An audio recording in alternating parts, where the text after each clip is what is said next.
Halo sahabat pelanggan channel kami yang terhormat, salam satu papan dan satu perjuangan. Bagaimana kabar Anda di sana? Semoga dalam keadaan baik-baik saja. Dalam video ini kita akan belajar cara melawan pertahanan Caro-Kann dari sisi putih secara efektif.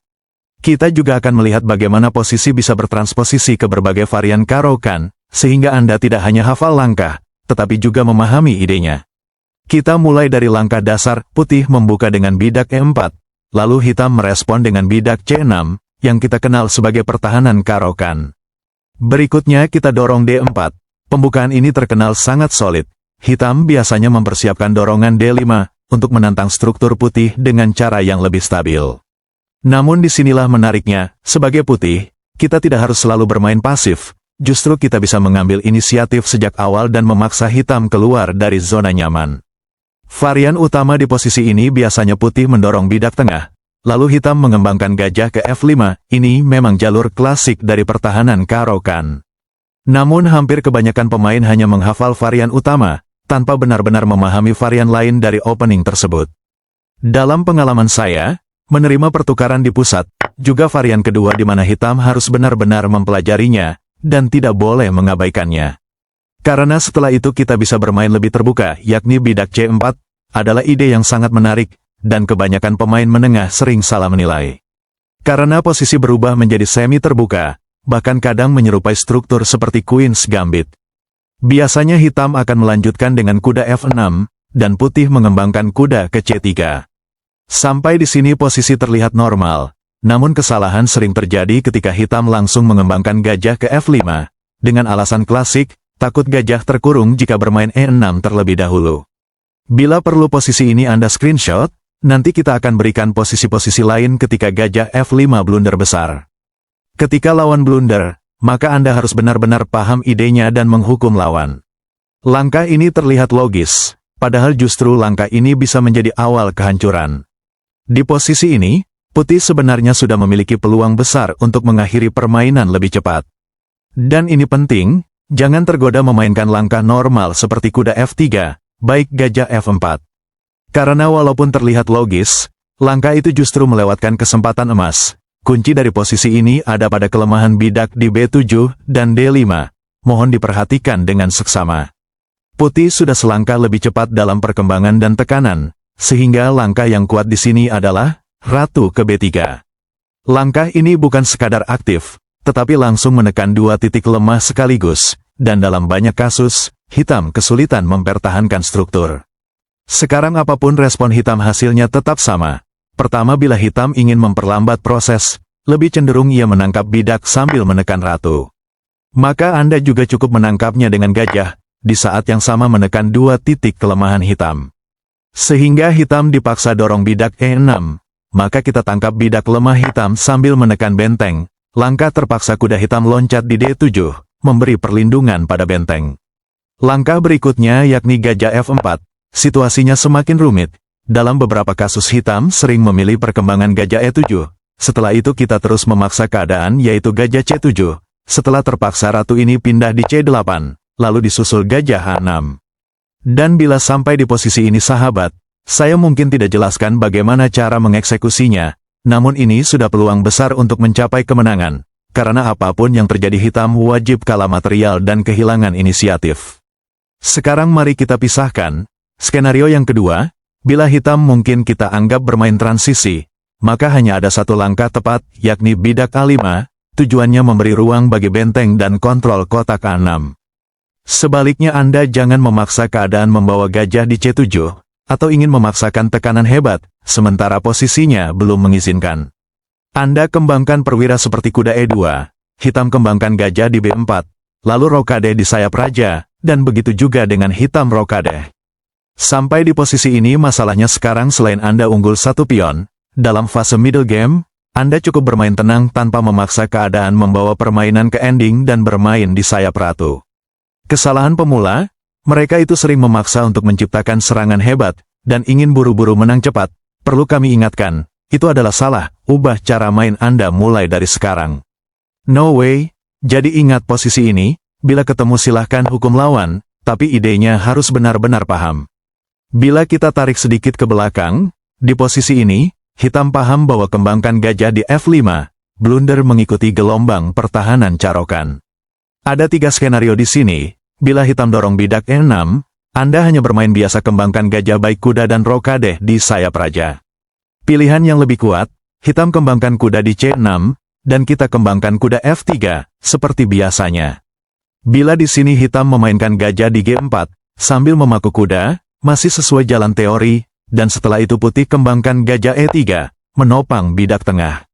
Hitam dorong bidak E6, dan putih main ratu di B3, tujuan menghindari pin, hitam tangkap kuda ingin merusak struktur sayap raja, putih juga tangkap bidak di sayap, berbalik merusak pertahanan hitam di sisi lain, tetap posisinya seimbang. Sebagai pilihan satu-satunya kuda hitam naik di B4, baik di A5, selain dari situ mereka akan mengalami masalah besar. Ancaman sekarang besar, yaitu forking raja dan benteng.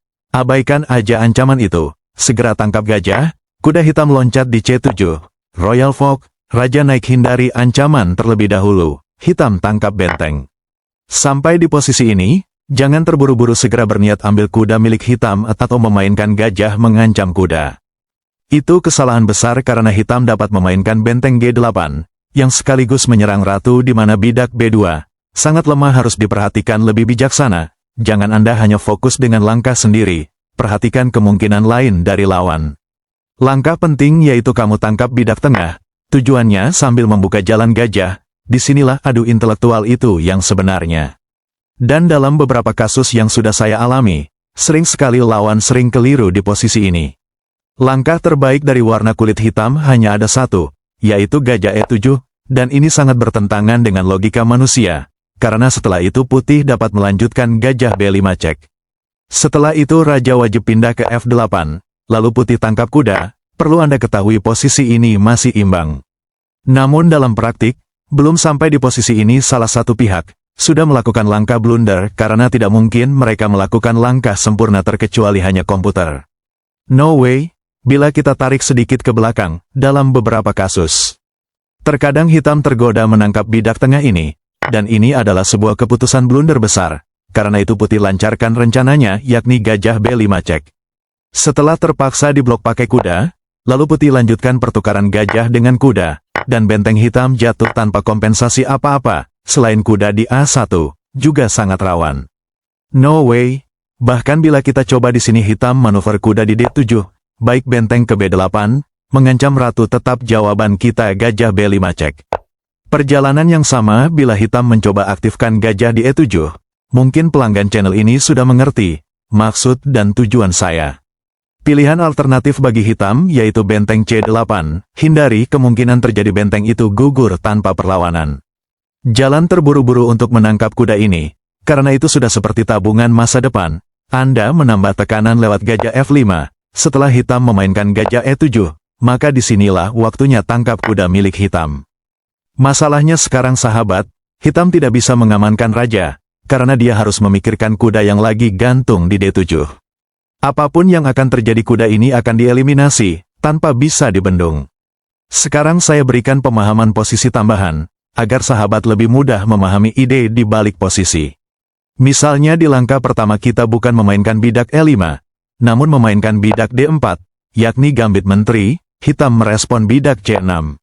Setelah itu kita dorong bidak C4, lalu hitam dorong bidak D5.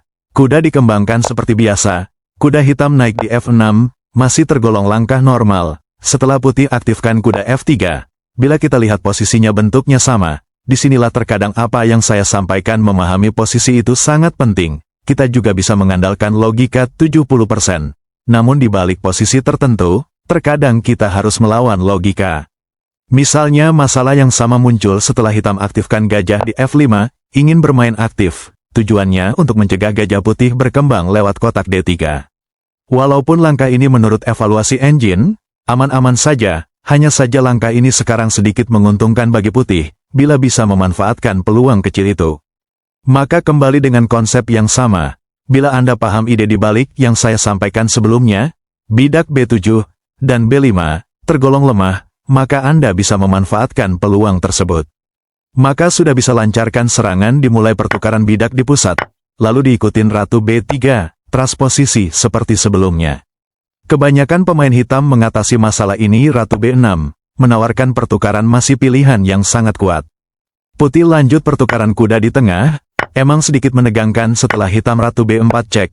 Kita blok dengan gajah, bahkan pakai kuda juga masih pilihan yang tepat. Hitam tangkap bidak sambil menekan benteng, putih geser benteng di C1.